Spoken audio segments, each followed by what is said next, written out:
Car meditation, early morning, sun's coming up. Let's talk about better. Let's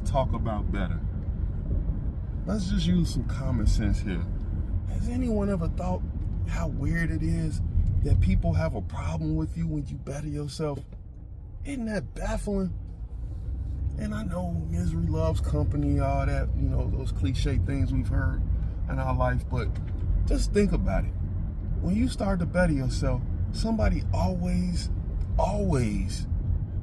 and if they're a friend or around you, or you call them a friend, get them out your life. Because when you start to better yourself, if somebody, the first thing they think is to say something negative, there's something wrong with that, man. There's something wrong.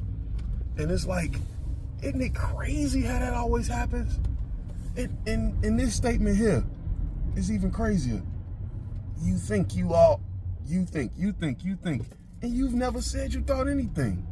You've never said that. You've never displayed that. You've never.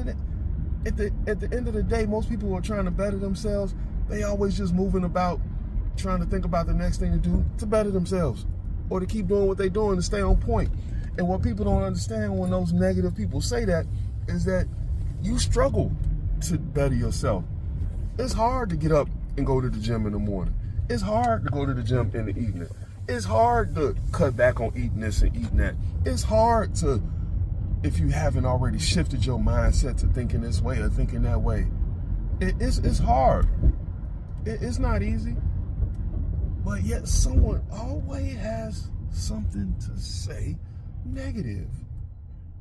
And if they're around you, get them out your space, man. Get them out your space. You don't need them.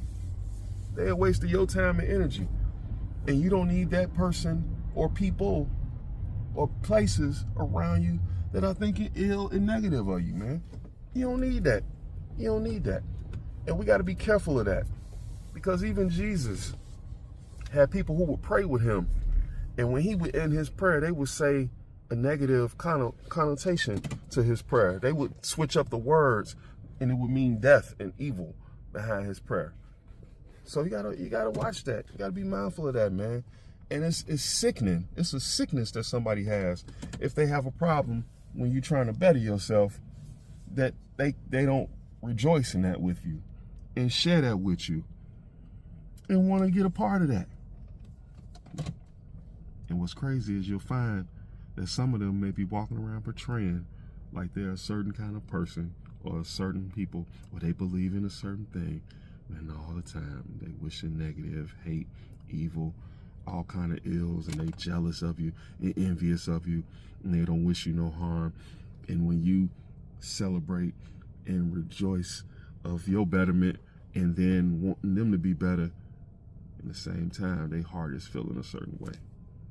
So that's why sometimes you got to watch people's words, because their words may not always display what's in their heart. You got to look at people by the example that they lead. Because if a man's deaf, guess what he got to follow? Sight. And if a man can't see, then he has to follow words. So it's like, you got to live by example. Live by what you speak. Don't worry about, quote unquote haters or people jealous or people envious. Continue, as always, to fight for your life. Peace.